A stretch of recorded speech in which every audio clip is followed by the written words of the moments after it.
আলোচনার টপিক হচ্ছে নতুন বাংলাদেশে চাই সুষ্ঠু নির্বাচন এবং চাই যোগ্য নেতৃত্ব। খুব সুন্দর একটা বিষয়। যিনি এই বিষয়টাকে সিলেক্ট করেছেন তাকে আমি স্পেশাল ধন্যবাদ দিতে চাই এবং তার টিমকে। খুব সুন্দর একটা টপিক, আমার ভীষণ পছন্দ হয়েছে। আমি আসলে নোয়াখালীতে ছিলাম পারিবারিক প্রোগ্রামে, তো ম্যাডাম যখন আমাকে বললেন, আমি শুধুমাত্র এই প্রোগ্রামটার জন্যই চলে এসেছি গতকাল রাতে। এনিওয়ে, আমরা এমন একটা পর্যায়ে আসলে এসে দাঁড়িয়েছি যেখানে বাংলাদেশ শুধু একটা দেশ বা একটা নাম না, বাংলাদেশ একটা প্রশ্ন হয়ে দাঁড়িয়েছে। বাংলাদেশ একটা প্রত্যাশা হয়ে দাঁড়িয়েছে সাধারণ মানুষের এবং জনগণের। বাংলাদেশ একটা সম্ভাবনার নাম হয়েছে সেই জুলাইয়ের পর থেকে। 71 সালে আমরা স্বাধীনতা এনেছি, কিন্তু সত্যিকার অর্থের যে বাংলাদেশ সাধারণ মানুষের, একজন রাজনীতিবিদ কিংবা একজন রাষ্ট্রের যারা নীতি নির্ধারণী পর্যায়ে আছে, তাদের বাইরে গিয়ে আপনি যখন চায়ের দোকানের পাশের যে মামাটা আছে তার কাছে জানতে চাইবেন যে তিনি কেমন বাংলাদেশ চাই, সেটাই আসলে সত্যিকার অর্থের বাংলাদেশ বা আমাদের চাওয়ার বাংলাদেশ, সম্ভাবনার বাংলাদেশ। নতুন বাংলাদেশ বলতে আসলে আমরা কি বুঝি? নতুন বাংলাদেশ আমরা কেমন চাই? যে নতুন বন্দোবস্তের কথা আসছে সবার মুখে মুখে। গত 1 বছর ধরে আমরা লক্ষ্য করেছি যেটা, যে আমরা বিচারহীনতার একটা রাষ্ট্রে আছি, যেখান থেকে উত্তরণের জন্য অনেক মানুষ একমাত্র পথ হিসেবে বেছে নিয়েছে নির্বাচনকে। অবশ্যই নির্বাচন আমাদের জন্য খুবই দরকারি। তো নির্বাচনের জন্য আসলে অনেকগুলো বিষয় জড়িয়ে আছে একটা নির্বাচনের সাথে। আমি ছোট ছোট করে একটু হিন্টস বলছি আমার মতো করে।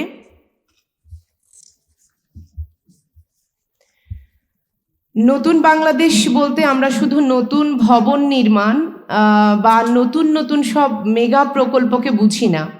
নতুন বাংলাদেশ বলতে আমরা যেটা বুঝি, একজন সাধারণ মানুষের, আমি কোনো পলিটিক্যাল দলের সঙ্গে সংযুক্ত না, কিংবা আমি কোনো সরকারি জব করছি না, আমি একজন সাধারণ শিক্ষার্থী বা সাধারণ মানুষ হিসেবে যদি আমার পার্সপেক্টিভ থেকে বলি যে আমি কেমন বাংলাদেশ চাই, একটি ন্যায়ভিত্তিক রাষ্ট্র ব্যবস্থা, জনগণের মতামতে যেখানে প্রতিফলন ঘটবে খুব সুন্দরভাবে, গণতন্ত্রের যে আমরা কথা বলি মুখেই শুধু গণতন্ত্রের প্রয়োগটা যেখানে সঠিকভাবে হবে, এবং সুষ্ঠু নির্বাচন ও যোগ্য নেতৃত্ব, এটা মাস্ট। তারপর হচ্ছে নির্বাচন হলো আসলে সত্যিকার অর্থে যদি বলি, নির্বাচন হলো একটা দেশের হৃৎপিণ্ড। আমার জীবনে আমি কখনো ভোট দিতে পারিনি, কিন্তু আমি ভোটার হয়েছি, ভোট কেন্দ্রেও গিয়েছি। যাওয়ার পরে আমরা যেটা জানি যে বাংলাদেশে কি হয়েছে, আসলে দিনের ভোট রাতে হয়েছে। তো আমি ভোট কেন্দ্রে যাওয়ার পরে খুব মজার একটা কথা বলি। আমাদের এলাকার স্থানীয় একটা লোক ছিল আওয়ামী লীগের, তিনি আমাকে এবং আমার বোনকে, আমরা দুজন ছিলাম, বললেন যে আপনারা তো হাশেম স্যারের মেয়ে, আপনারা নিশ্চয়ই আমাদেরকে ভোট দিবেন না, মানে আওয়ামী লীগকে ভোট দিবেন না, তাহলে কষ্ট করে আপনারা একটু ওয়েট করেন, আমাদের ভোটারদের ভোট দেওয়া শেষ হওয়ার পর আপনাদেরকে ডেকে নিব। তা আমার বোন বলল যে কে কাকে ভোট দিবে সেটা নির্ধারণ করার আপনি কে? সে একটা কলেজের অধ্যাপিকা ছিল আমার বোন। এই কথা বলার পর তারা খুব মানে রেগে যায়নি, বাট আমাদের সাথে রাগ দেখায়নি। তারা আমাদেরকে বললো প্লিজ আপনারা একটু ওয়েট করেন। আমরা আর ওয়েট করিনি, আমরা চলে গেলাম। এটা ছিল আমার প্রথমবারের মতো ভোটের অভিজ্ঞতা। আমরা ভোট না দিয়ে চলে গেলাম। এইটা ছিল পুরো বাংলাদেশের গত 17-18 বছরের এই পুরো রেজিমের ভোটের চিত্র। এখন আমরা যে নির্বাচন, আসন্ন যে নির্বাচন, সেখানে আমরা আসলে কি দেখতে চাই? নির্বাচন যদি একটা দেশের গণতন্ত্রের হৃৎপিণ্ড হয়, সেই হৃৎপিণ্ডের যদি ব্যবচ্ছেদ চলে, তাহলে নিশ্চয়ই সেই হৃৎপিণ্ড দুর্বল হয়ে যাবে। আর সেই হৃৎপিণ্ড যদি দুর্বল হয়ে যায়, তাহলে পুরো রাষ্ট্র ব্যবস্থাই অসুস্থ হয়ে যাবে।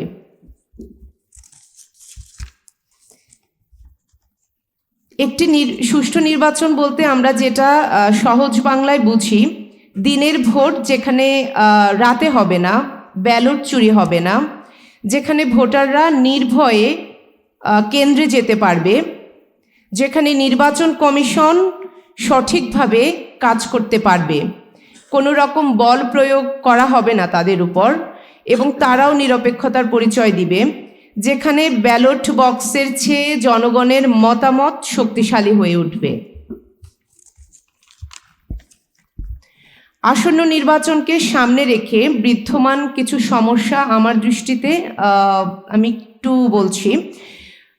আসলে আমরা দেখতে পাচ্ছি এখন থেকে মানুষের মনে আতঙ্ক, কিন্তু এই আতঙ্ক হবার কথা ছিল না। জুলাইয়ের পর অন্তত আমরা নির্ভয়ে, যারা আমাদের ভোটার আছে, দেশবাসী আছে, তরুণ প্রজন্ম আছে, তারা যেন নির্ভয়ে ভোট কেন্দ্রে যেতে পারে, সেরকম একটা পরিবেশ আমরা আশা করেছি এবং এখনো করছি, স্টিল নাও। ভোটার উপস্থিতি কমে যাওয়া এবং ভোট কেন্দ্রে ভয় ও অনিরাপত্তা, প্রশাসনের নিরপেক্ষতা নিয়ে আসলে এখানে একটা বিশাল বড় প্রশ্ন আছে। সেটার উত্তর কারা দেবে আমি এখনো জানি না।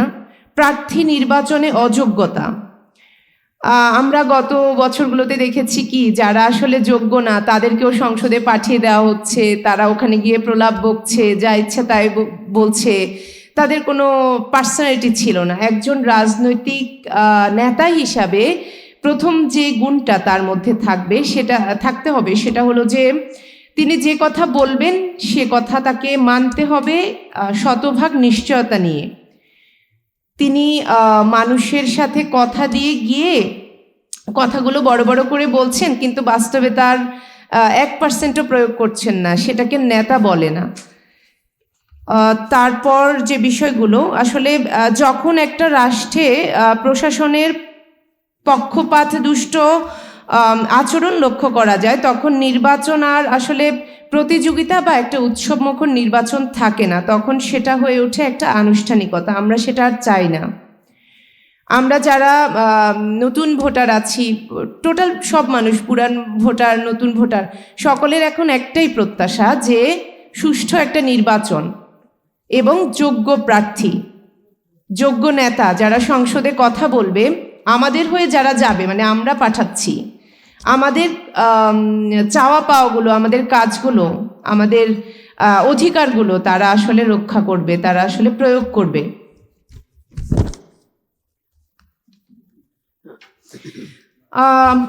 এই যে রাজনীতিতে যারা নতুন বন্দোবস্ত করছে বা আমাদের নতুন তরুণ প্রজন্মের চিন্তা ভাবনা, তাদের অংশগ্রহণ, এটাকে আমি খুব সাধুবাদ জানাচ্ছি।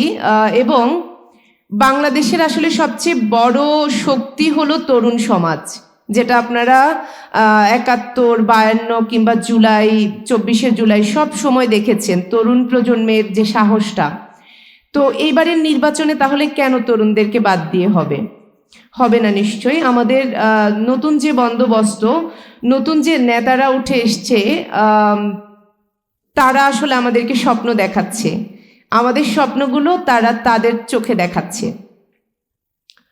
বাংলাদেশের তরুণরা কি আসলে ভোট দিতে আগ্রহী কিনা, আপনারা কয়েকজনের সঙ্গে কথা বলে এই বিষয়গুলো নিয়ে আসলে আমি অনেকদিন ধরে কাজ করছি ছোট ছোট করে, যে তরুণরা আসলে এখন ভোট দিতে আগ্রহী কিনা।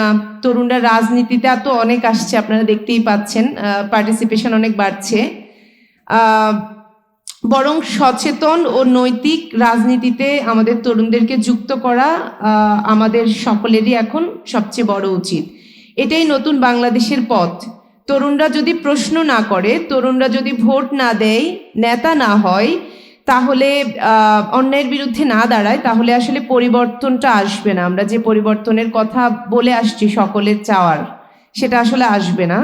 যার কারণে আমাদের এখন কিছু করণীয় আছে, যেটা হতে পারে নতুন বাংলাদেশ গড়ার জন্য নতুন পুরাতন সকলে মিলে আসলে এই পরিবর্তনগুলো নিয়ে আসতে আমরা সক্ষম হব। স্বাধীন ও শক্তিশালী নির্বাচন কমিশন, প্রশাসনের পূর্ণ নিরাপত্তা, রাজনৈতিক দলগুলোর আসলে দায়িত্বশীল আচরণ, কালো টাকার প্রভাব রোধ, ভোটার শিক্ষার প্রসার, যোগ্য ও সৎ প্রার্থীদের এগিয়ে নিয়ে আসা। ভারতীয় আধিপত্যবাদ নিয়ে একটু ছোট করে বলি, যদিও আজকের টপিকের সাথে যায় না, কিন্তু মূল পুরো বাংলাদেশের যে পলিটিক্স, সেটার একটা বড় অংশ জুড়ে আছে ভারতীয় আধিপত্যবাদ। ফ্যাসিস্ট আওয়ামী লীগের বিচার নিষিদ্ধকরণ, ইসলামোফোবিয়ার বিপক্ষে সংগ্রাম, এই সংস্কারগুলি এবং এই সংস্কারগুলির মধ্য দিয়ে গণতান্ত্রিক ব্যবস্থাকে উন্নত করা আর ইসলামের নীতি ও আদর্শের উপর ভিত্তি করে একটা ইনসাফপূর্ণ সমাজ ও রাষ্ট্র ব্যবস্থা গড়ে তোলাই এখন বাংলাদেশের আগামী দিনের রাজনীতি। এটাই হবে নতুন বাংলাদেশের বন্দোবস্ত। শক্তিশালী এই সংস্কারগুলোর মধ্য দিয়ে আগামী দিনে বাংলাদেশ বাঙালি মুসলমানদের জন্য একটি শক্তিশালী রাষ্ট্র হয়ে উঠবে এবং সকল ধর্মের মানুষের একটি নিরাপদ আবাসস্থল হয়ে উঠবে। সবাইকে ধন্যবাদ। সবাই ভালো থাকবেন, সুস্থ থাকবেন। আল্লাহ হাফেজ। পর ডেট করা হয়। সংগ্রামী বন্ধুগণ, 13 সালের ঐতিহাসিক সংগ্রামের পর জুলাই বিপ্লবের সময় আমাদের ব্যাপারে এই ঢাকা মেট্রোপলিটন পুলিশের একজন কর্মকর্তা বলেছিল, স্যার একটা মারি একটাই মরে, একটাই যায়, বাকিগুলো যায় না। যারা যায় না তারা আমার সামনে বসে আছে, যারা লড়াই সংগ্রামে রাজপথে টিকে থাকে তারা আমার সামনে বসে আছে। শহীদ মনসুর জীবন দিয়েছে, মনসুরের সাথীরা পালায় নাই। সংগ্রামী বন্ধুগণ, আমাদের এই দীর্ঘ লড়াই সংগ্রামকে বর্তমান সময়ে কিছু মানুষ অস্বীকার করতে চায়। তারা বলতে চায় ছাত্র শিবির কোনো আন্দোলন সংগ্রামে ছিল না। যারা এই সমস্ত কথা বলে তারা ছাত্র শিবিরের শহীদ মনসুরকে দেখে নাই। তারা ছাত্র শিবিরের 2013, 14, 15 সালে শহীদ হওয়া শতাধিক নেতাকর্মীদেরকে তারা দেখে নাই। সংগ্রামী বন্ধুগণ, আমরা এখন দেখতে পাই কিছু দল আছে যারা ক্ষমতার স্বপ্নে বিভোর। তারা কোনো সংস্কার চায় না, তারা কোনো বিচার চায় না। আমাদের পাশেই শহীদ ওসমান হাদির বিচারের দাবিতে বহুদিন ধরে আন্দোলন সংগ্রাম করছে, তাদের কোনো সাড়া শব্দ আমরা লক্ষ্য করি না। আমাদের আজকের এই সমাবেশ শুধুমাত্র মনসুরের বিচারের দাবিতে নয়, আমাদের আজকের এই সমাবেশ শহীদ ওসমান হাদির বিচারের দাবিতে। সংগ্রামী বন্ধুগণ, আজকে আমরা যারা এখানে উপস্থিত হয়েছি, আমরা কি এই শপথ নিতে পারি আমরা শহীদ ওসমান হাদির বিচার নিশ্চিত করে ঘরে ফিরব? আমরা শহীদ মনসুরের বিচার নিশ্চিত করে ঘরে ফিরব? আমরা শহীদ হওয়া সকল নেতৃবৃন্দের, জাতীয় নেতৃবৃন্দের বিচার নিশ্চিত করে ঘরে ফিরব? সংগ্রামী বন্ধুগণ, আমরা দেখতে পাই জুলাই বিপ্লব পরবর্তী সময়ে একটি দল পতিত আওয়ামী লীগের রাজনীতি পুনঃপ্রতিষ্ঠার চেষ্টা করছে। আওয়ামী লীগ দেশ ছেড়ে ভারতে পালিয়ে গেছে। ভারতের তাবেদার আওয়ামী লীগের ফেলে যাওয়া উচ্ছিষ্টের উপর তারা রাজনীতি করার চেষ্টা করছে। আমরা স্পষ্টত বলতে চাই, বিএনপিকে নতুন বাংলাদেশে আওয়ামী লীগ হইতে দেওয়া হবে না। ছাত্রদলকে ক্যাম্পাসগুলোতে ছাত্রলীগের ভূমিকা পালন করতে দেওয়া হবে না। আমরা দেখতে পাই সারা দেশে আমাদের নারীদের উপর, ক্যাম্পাসগুলোতে আমাদের বোনদের উপর, ডাকসু সহ রাকসু চাকসু চাকসুতে যে সমস্ত নারী নেত্রীরা নির্বাচিত হয়েছেন, তাদের মধ্যে বেশিরভাগ নারী নেত্রীদেরকে তারা কুরুচিপূর্ণ, অশ্লীল, cyber bullying, harassment, slut shaming সহ এমন কোনো হেন কার্যক্রম নাই যা তারা করছে না। নোয়াখালী সহ সারা দেশে আমাদের অসংখ্য মা এবং বোনদের উঠান বৈঠকে পর্যন্ত হামলা করা হচ্ছে। আমরা বলছি, নির্বাচন আমাদের কাছে গুরুত্বপূর্ণ, রাজনীতি আমাদের কাছে গুরুত্বপূর্ণ, তবে সবার আগে আমাদের মা এবং বোনেদের ইজ্জত এবং আব্রু আমাদের কাছে তার চাইতে বেশি গুরুত্বপূর্ণ। ক্যাম্পাসগুলোতে এবং সারা দেশে আমাদের মা এবং বোনেরা যদি নিরাপদে থাকতে না পারে, যারা তাদের নিরাপত্তা বিঘ্নিত করবে তাদেরকেও নিরাপদে থাকতে দেওয়া হবে না। শহীদ ওসমান হাদির খুনিদের উদ্দেশ্যে বলতে চাই, বাংলাদেশে আওয়ামী লীগ কখনো কোনোদিন কোনো রাজনৈতিক দল ছিল না। এটি ছিল ভারতের তাবেদার একটি ভারতীয় দালাল গোষ্ঠী, যারা সবসময় বাংলাদেশের বিরুদ্ধে, ভারতের পক্ষে, ভারতের তাবেদারি করে, ভারতের দালালি করে বাংলাদেশের স্বাধীনতা, সার্বভৌমত্বকে টিকিয়ে রেখেছিল। আমরা স্পষ্টত বলতে চাই, শহীদ ওসমান চলে গেছে, তোমরা তাকিয়ে দেখো বর্তমান বাংলাদেশে শত শত হাজারো হাজারো লক্ষ কোটি হাদির জন্ম হয়েছে। শহীদ মনসুরের হত্যার মাধ্যমে যেভাবে ছাত্র শিবিরকে নির্মূল করা যায় নাই, শহীদ ওসমান হাদির শাহাদাতের মাধ্যমে আজাদির নেশায় পাগল এই জাতিকে থামিয়ে রাখা যাবে না। সংগ্রামী বন্ধুগণ, আমি আমার বক্তব্য শেষ করছি। আমার বক্তব্যের শেষে আমরা স্লোগান দিব।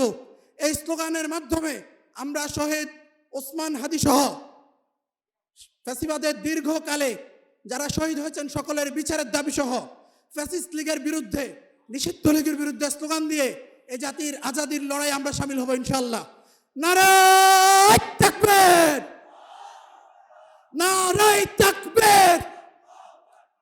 ইসলামী ছাত্র শিবির জিন্দাবাদ, জিন্দাবাদ। দিল্লি না ঢাকা, দিল্লি না ঢাকা। গোলামি না আজাদি, আপোষ না সংগ্রাম। দালালি না রাজপথ, ক্ষমতা না জনতা। ইনকিলাব, ইনকিলাব। মুজিববাদ, মুজিববাদ। ইনকিলাব, ইনকিলাব। মুজিববাদ, মুজিববাদ। Action, action. ছাত্র শিবিরের অ্যাকশন, মনসুরের অ্যাকশন, উসমান আদির অ্যাকশন। ফ্যাসিবাদের বিরুদ্ধে, নিষিদ্ধ লীগের বিরুদ্ধে, খুনি লীগের বিরুদ্ধে, আওয়ামী লীগের বিরুদ্ধে, ছাত্রলীগের বিরুদ্ধে, যুবলীগের বিরুদ্ধে, মোদী লীগের বিরুদ্ধে, দিল্লি লীগের বিরুদ্ধে, ভারত লীগের বিরুদ্ধে। ইনকিলাব, ইনকিলাব। মুজিব